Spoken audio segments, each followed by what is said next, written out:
So, welcome back, friends, to this evening with Krish Kandiah. I hope that many of you were able to enjoy the interview just now, and we're going to hop on to our Q&A. Krish, welcome to the program. There you are on screen, waving, and I think we've got your lip sync right now, Krish. Is that right? I hope so. Yes, we have. We have. Our apologies. Hey. Apologies to all our viewers. We did have some lip sync problems in the interview, but this looks a-okay. So welcome again, Krish. It was a joy to be able to interact with you over that discussion, and we hopefully will have some questions flowing out of that this evening. But as people log on and join us, can I kick off with a question, one that I wanted to ask you but didn't have time for? Sure. In the interview, it's really about how you perceive the way in which the local church is responding positively to the challenge of lockdown and this weird world, this parallel universe that we all feel that we're in. Have you got some interesting stories of how the church has been creatively dealing with the issues in terms of its mission in the world today? Yeah, definitely. I mean, huge congratulations to the church around the world and around the nation that we went digital so quickly. A lot of people thought it would be impossible. The funny thing was, just the week before lockdown happened, I was told off by our church meeting. I'm helping out a little Baptist church up the road, because I live streamed on Facebook a Q&A session that we did in an evening on science and Christianity. And apparently I'd broken some age-old protocol. And then the next week, all services had to be digital, and people going, this is great, it's fantastic. So, the church did innovate, and everyone had kind of written us off and thought we couldn't, but we did. I think we've become more local. A lot of people were worried that if we went digital, everyone would be tuning into their favorite preacher around the world. But actually, people still want to stay connected with their local church. They want to see the people that they've been missing face to face. And a lot of churches have really stepped up to serve their local communities. So a lot of churches like yours run a food bank, which has been tremendously helpful to people who are on, increasingly facing poverty. A friend of mine up in Preston discovered that loads of the students, overseas students, had been stranded in the UK, and they had no access to money and they couldn't go home. So she kind of got a whole bunch of her church together and made their kitchen available, provided money for them to buy food, but asked them to cook it for themselves. So there was that sense, like in Ruth, of gleaning. They weren't just giving charity; they were trying to help them kind of make food for themselves. And it's been humongously effective. I think they've served over like 5,000 meals just through that kind of process.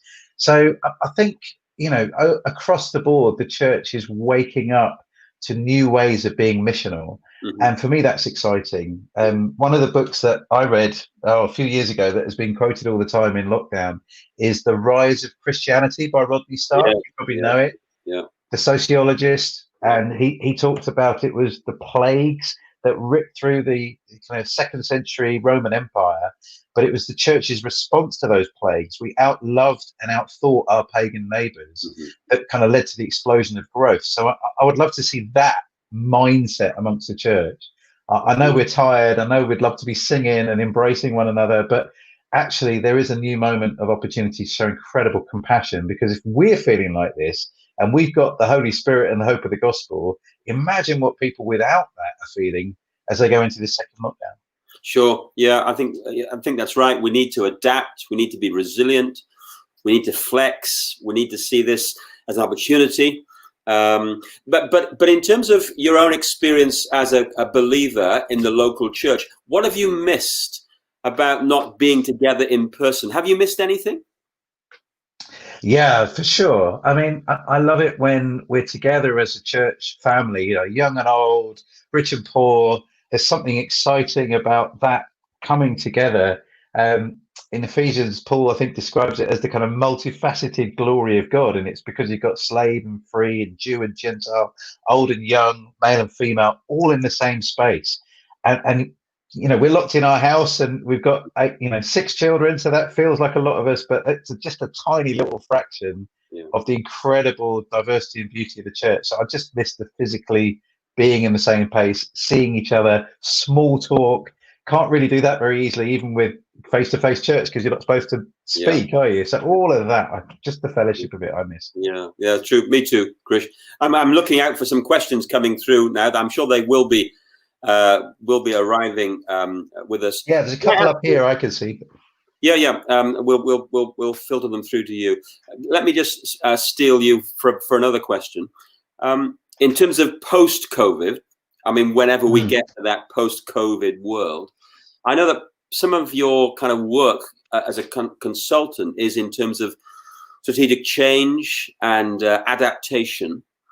From this vantage point, and no one's asking you to be a prophet, but from this vantage point, how do you see the shape of the church's future when we're through this, when we've normalized to some extent? How do you see things looking? Well, there's a whole bunch of different theories about whether we will have, it'll be a new normal rather than back to the old normal. Because will people ever feel completely comfortable about being in large groups?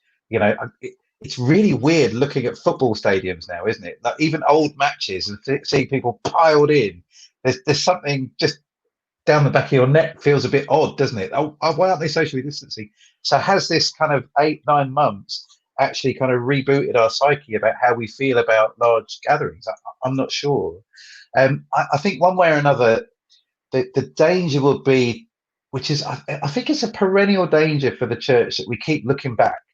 You know, I remember the good old days. I remember when we used to be able to do this. I remember when, everyone was Christian. I remember when we used to run things. So there's a longing. It's a bit like we talked about in the interview about Daniel. He could have just sat there longing for Jerusalem, but instead he said, okay, I can't go back to that, but what is my moment here?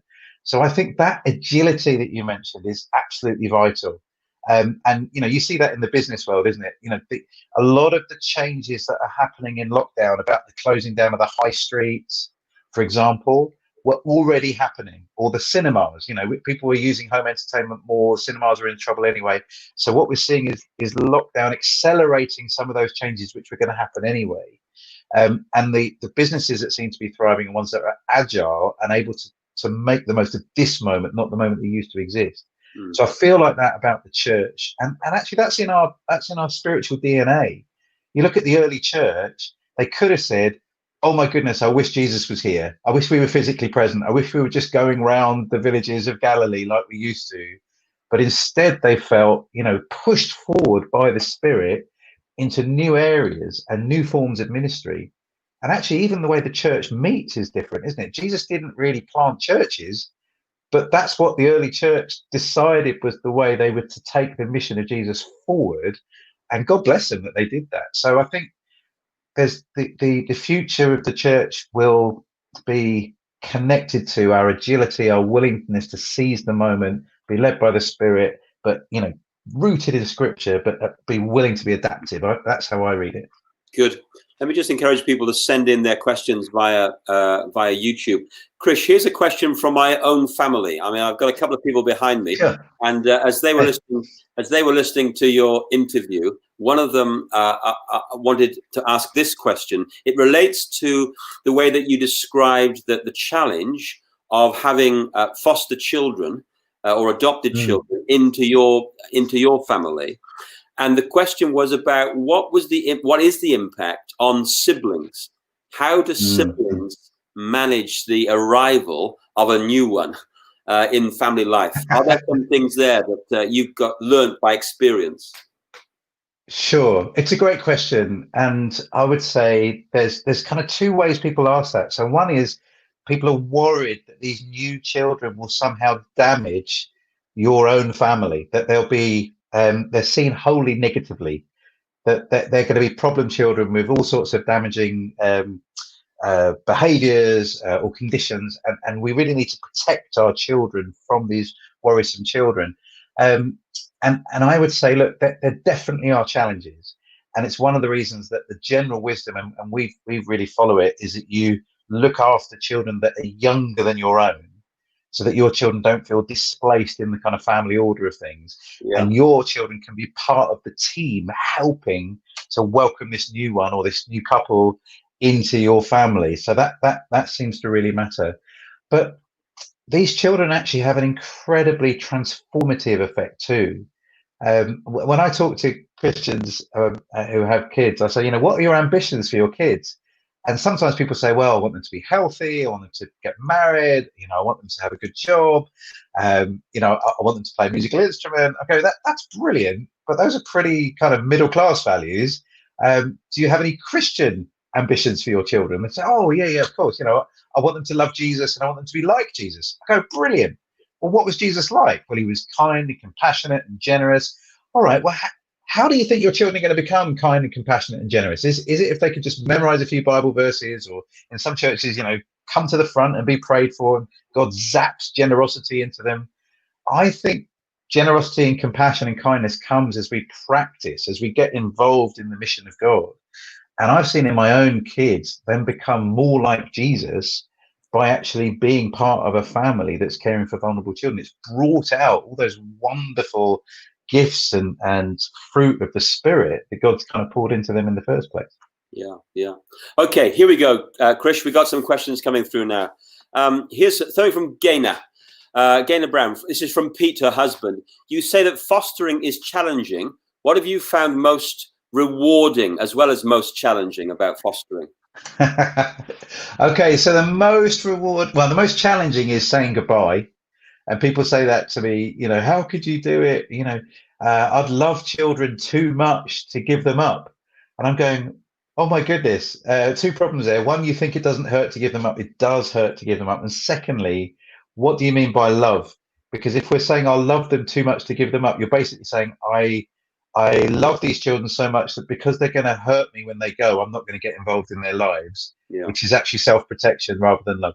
So the hardest thing for any carer is to see these children move on, because you've loved them as your own flesh and blood and you haven't had a choice about where they're going, right? So that's the hardest thing.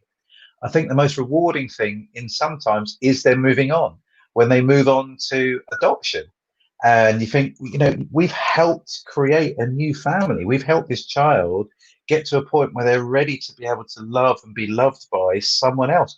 Or there have been some wonderful occasions where we've been able to work with a birth parent who went through a really difficult stage in their life and actually then turned themselves around, and you're able to help that child go back to their family in a happy way.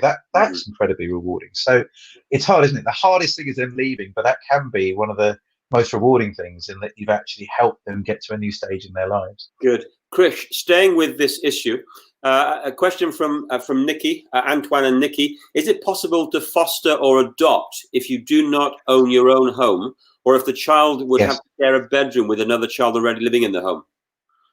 Right. So yes, you can adopt or foster if you don't own. If you're renting, that is fine. They'll want to check the stability. So if you're always moving around, that's going to be a problem. But if you've got a kind of relatively stable situation, that's pretty good. A fostered or adopted child can't share a bedroom with another child. That's one of the child protection things around them, and that's for two reasons. One is because 70% of the kids in care have experienced neglect or abuse. We need to make sure they're feeling safe in their own space. But also it's to protect children from other accusations. So sadly, sometimes, they've come from a situation where it's been a sibling that's abused them. So again, if you've got separate rooms, that keeps everybody safe and secure. That's the logic there. So sadly, answer is yes, you can if you don't own your own place, but no, they can't share a bedroom with someone else. Okay. How have you, this is from Jake Mackay, how have Home for Good managed to build positive working relationships with local authorities whilst maintaining an explicit gospel message? So that's an interesting question. Depends what we mean by an explicit gospel message. So we don't go into a local authority and say, hey guys, we want you to help find foster and adopted children so that we can tell them about Jesus. That's not our kind of line. Our line is the state has a responsibility to care for vulnerable children.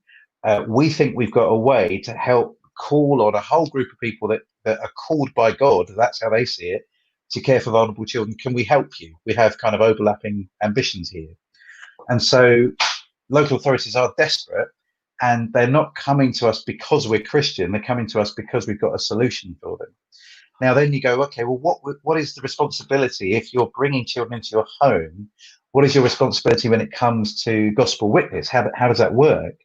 I have this principle of reciprocity in my mind. So let's imagine that your children had to go and live with another family. Let's say it was a Muslim family.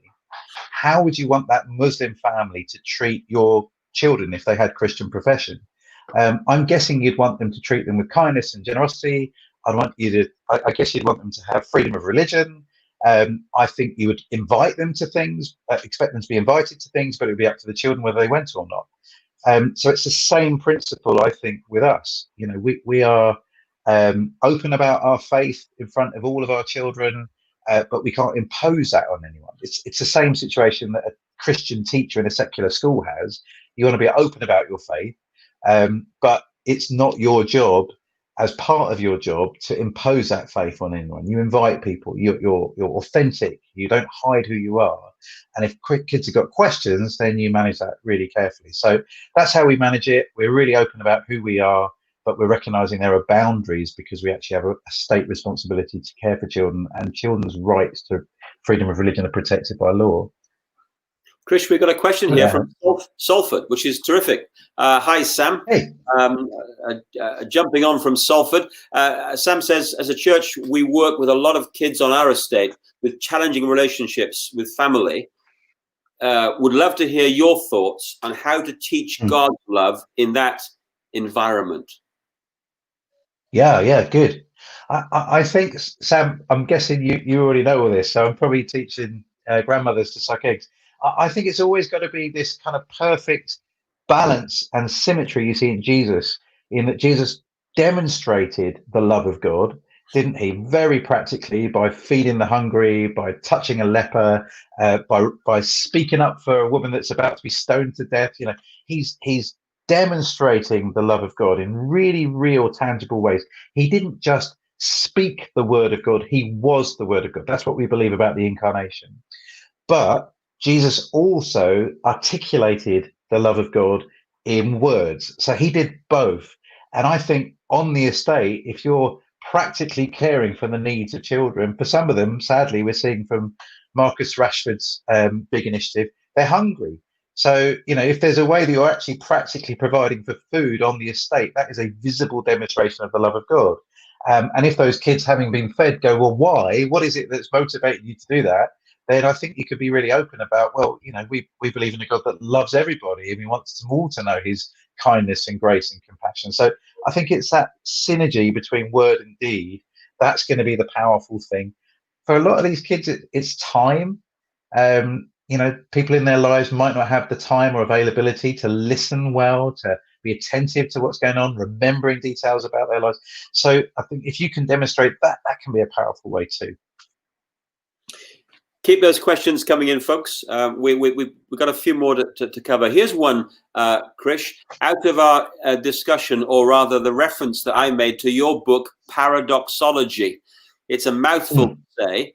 The question comes from one of the pastors on staff in Lansdowne, Miles. Our small group was recently discussing the paradox of the existence of evil in God's good creation. How do you hold on to the truth that God is creator of all without making him the author of evil? There's a paradox for you to try and... Oh, yeah, it's a good one. I'll try and answer it in just 2 minutes. I'm sure there's a proper long PhD thesis somewhere. So some people would say evil isn't a thing. So God created everything, but is evil actually a thing? So that's one way of kind of getting around it. The other way is to say there does seem to be this way of thinking about God, that he has created the universe, but he's also created free will, and therefore God is always one step away from evil. He doesn't create evil, he creates human beings with the capacity to do right or wrong, and when we choose to do wrong, that's not God's responsibility, that's our responsibility. We have that a little bit, don't we, as parents? You know, it's unusual that if a child, you know, grows up, hits 21, commits a crime, they don't punish the parents by putting them into prison, even though the parent is, you know, in one sense, the creator of that child. we recognize that people have individual responsibilities. So in the same way, God creates the universe, he creates it, and human beings with the capacity to do good or evil. We choose to do evil. God's not responsible for that evil, therefore he's not the author of evil. The Bible seems to protect that category for God, that he's good, in him he's light, in whom there's no darkness. There's no way that God is ever described as the author, creator, or responsible for the evil that exists. There's always that kind of firewall, if you like, of human responsibility. Good. Thanks, Krish. I'm still looking for other questions to come in. If not, I'll keep asking you questions until the cows come home. Oh, I've got a quick one. I don't know if you guys managed to use the QR code. I'm still running the. Yeah, there it is. Yep. I'm still running my my competition. So if you use the QR code and we pick you out of a hat, or God preordains you, whichever way you want to look at it, we will send you a copy of one of my books. But even if you don't want to win a book, this is a great way to stay informed about how to pray about fostering and adoption in the nation. And you might have some questions further to the ones we've asked tonight about the whole process of adoption and fostering. So please, get in touch, and we'd love to stay in touch with you. Miles says, thanks, Krish, for your answer. Thank you. Thanks, Miles. For thanking Krish. Krish, here's a question that I had, and again, didn't ask you in our interview. It comes out of, I read that you're involved, or you're a member of something called the Global Leadership Summit.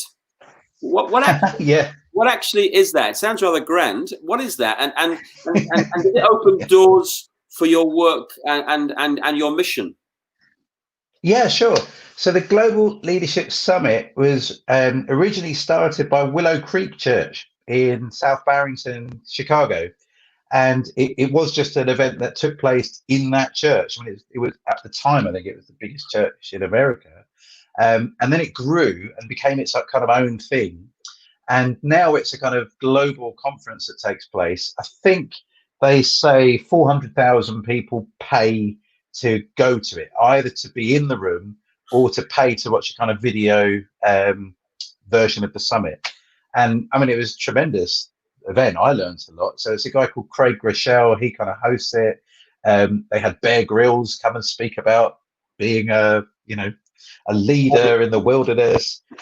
We had the guy from Pentatonics. I think they've had president this year. They had George W. Bush as one of the speakers, which was interesting.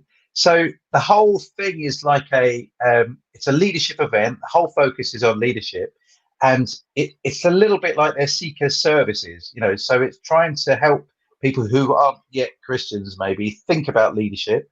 We hope it blesses them in their leadership to do better, but we hope it drops enough of a breadcrumb trail of the gospel into their lives. They want to find out more, a little bit like the way we do parenting courses often, isn't it? They're kind of biblically based parenting skills, and you hope that people would, out of those relationships, want to find out more about Jesus. So that's how the Global Leadership Summit works. Good to hear that. We got another question from Antoine. Nikki his wife asked the question before. This one is from Antoine. Can you talk a little bit about single Christians adopting, fostering, what that may look like, and how the church can support them in that? Yeah, sure. Okay, so controversial. I don't know how controversial this is here, but I say it's great if a child can have one parent in their lives that loves them. That's way better than having zero parents in their lives that love them. So that's why I'm really keen to support people who feel called to foster or adopt as singles. It's often women. A lot of women have told me, I've been waiting for Mr. Right to come along. That hasn't happened. I still think I've got something I can give to children. So I'm stepping forward to foster and adopt. And the church has got a humongously important role in wrapping around. It's hard being a foster carer when there's two of you. It's even harder when there's one of you. And I've seen churches do incredible things wrapping around carers. So I heard about one house group that kind of adopted a foster family. I can't remember if it's a single or a couple that was fostering, but they would come around on Tuesday night, pick up all the ironing that needed doing, bring it back the next day, all nicely ironed. And they said, well, here's something we can do to keep this family functioning that it's not too hard for us, but it makes a world of a difference to you. Or other people who've been like a buddy who have said, look, we will be your plan B, whatever. If you ever get into a circumstance where you can't get somewhere, then here's my mobile number. I will drop whatever I'm doing to make it possible for you to be able to be supported. So there are some really practical ways we could do that. I have a biblical question for you, but Peter, I don't know what was Mordecai married, right? Esther's dad, adopted dad, was he married? We don't hear anything about his wife, and there are certain, so when he went to visit Esther in the harem, I'm pretty sure that would have been easier for a woman to sneak into than a man to get into. So I don't know. My gut tells me, and I don't have any extra biblical wisdom for you. It looked like he was a single dad raising Esther, but I don't know. This didn't appear in your book Paradoxology, did it, Chris? It didn't. Maybe you should write a chapter on it. And Antoine is asking. No, we've covered that question, Antoine. So thanks for asking it. We've got a few more minutes left. Helen's come in with a question. Interested to hear your experience of working to support the reunion of foster child and birth parent. What practical involvement were you able to have with birth parent to support them? Yes. Well, this is interesting actually, because it's quite unusual here in the UK for foster parents to be involved in that kind of reunification process. But in the US, that's now a normal part of the job, because I believe wherever possible, if the child can be reunited with the birth parent, if we can get birth parents to a position when they can look after their own children, and then we support them in that, that's so good when that's possible. It's definitely not good for every circumstance. We've looked after children who've had horrific things done to them by their birth parents, and if you like, the kind of contract has been ended. The government has decided that there is no way this parent should be involved in the child's life. But where there is place for reunification, I love to support that wherever possible. The circumstances for that situation were it was birth dad who was actually repatriated to another country. The local authority found him, brought him back into the country, and actually he was great. He really wanted help to learn how to be a parent, and so our job was to kind of mentor him a bit, and he ended up asking us if we would help him host the reunification party, and he invited loads of friends round to our house, and that it was just a very, very positive experience. And he's thriving here, raising his own son, and his son was just a gorgeous little boy. So where that's possible, it is wonderful. There are other organizations. There's a group called Safe Families that work in the kind of preventative area. So if we know there are at-risk families, isn't it great to come and draw alongside them before the child gets taken into care? Because that would be a lovely way that the church can support. So I really promote those kind of early interventions or reunifications where they're possible. Krish, I think we're running out of time now, we worked you really hard. Appreciate so much what you've given us in the interview, and now with these questions. Appreciate your expertise and your experience. Terrific to have you with us in Lansdowne. Just a final question from me. It's a kind of throwaway question, but I'm serious about it. How can we pray for you with your many hats on, in your different roles? What are some of the things that a church like ours can pray for somebody like you?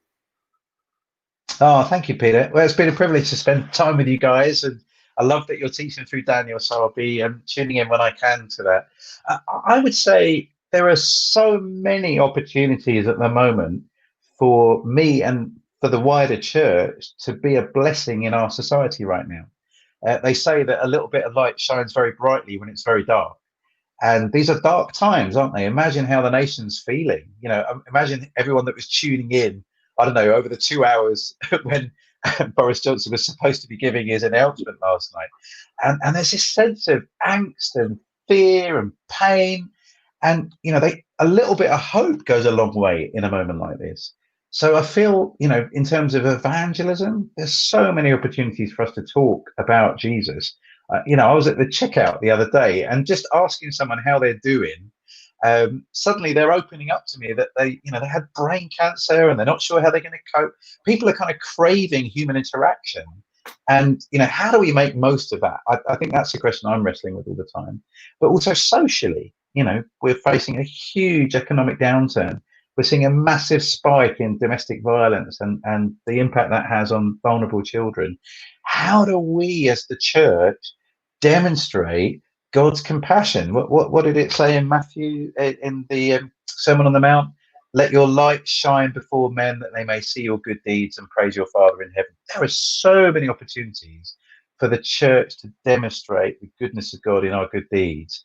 It's how do we pick them? And I'm finding that at the moment. There's so many opportunities. Like tomorrow, I've got a meeting about Hong Kong. The UK said that we'd welcome up to 3.5 million Hong Kongers if they had a British national overseas passport. That's a huge people movement potentially coming to the UK. And we're in the middle of a lockdown, right? This is supposed to happen in January. How are we as the church going to be the welcoming community that says to Hong Kongers, here, welcome to our nation. We want you to be part of who we are now. What would that look like for gospel hospitality? Huge things there. We've got amazing opportunities with vulnerable children. We've got huge opportunities around racial disparity. Again, the church pursuing justice and the basic dignity of all people. There are so many opportunities. My challenge is picking which ones to focus on. So that's what I'd really appreciate. Yeah, that's great. And what you want us to pray for you, we need to pray for ourselves too as a local church. There are many things that we could do. We want to know what are the God things that we can do really well. And you're right. We can otherwise be spread very thinly. And we want to find out what's the thing that we're called to do. Bless you, brother. Thank you for your time. We'll catch you again. Bye-bye. Yeah.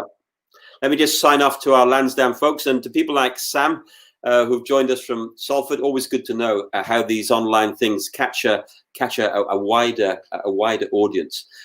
Just Lansdowne folks, obviously because of English lockdown, we're going back to recorded services that'll be broadcast through our online church community on Sunday morning. Although next Sunday evening we have a refuel and refocus event together. Thursday this week, remember we've got a prayer central that'll be by Zoom. I think that's 7:30 this week on Thursday. But otherwise, it's going to be shifting again from the in-person gatherings to recorded times like this. Please pray for us as a staff and as a leadership as we're having to flex and adapt and roll with the punches. It's a really difficult, pressurized time. We were not expecting to be in this position just 3 days ago. So bear with us. We are hoping to have Jane Edwards do a Zoom event for us. That was going to be an in-person gathering at Woodbury Avenue, but that now obviously can't happen, which is a shame. But we will be looking to provide an opportunity for you to meet Jane, our mission partner, through the online ministry. And we are grateful to those support staff who provide the technical backup for events like tonight and for this morning. So hopefully before very long, maybe early in December, we'll be able to have another in-person gathering at Woodbury Avenue. But between now and then, it's looking very likely that we're going to have to go back to our online church gatherings, live stream on Sunday. But God is blessing those. I met a lovely family this morning in church for the first time. They've been with us online and were able to come for the first time physically to one of our worship services and had a great conversation with them. God is doing amazing things in and through the ministry all over Bournemouth, Christchurch and Poole. Let's keep praying for each other. Let's keep praying for safety, for protection, for wisdom as we navigate these difficulties. God is with us, and we are wanting to be on the front line, as we were thinking this morning in the Daniel talk. We're called not to be on the back foot, but to be on the front line, living for God, speaking for God, being distinctive, being different, and keeping our hearts pure before the Lord. So the Lord bless you, the Lord keep you, the Lord cause his face to shine upon you and be gracious to you. And we'll see you again soon. Bye-bye.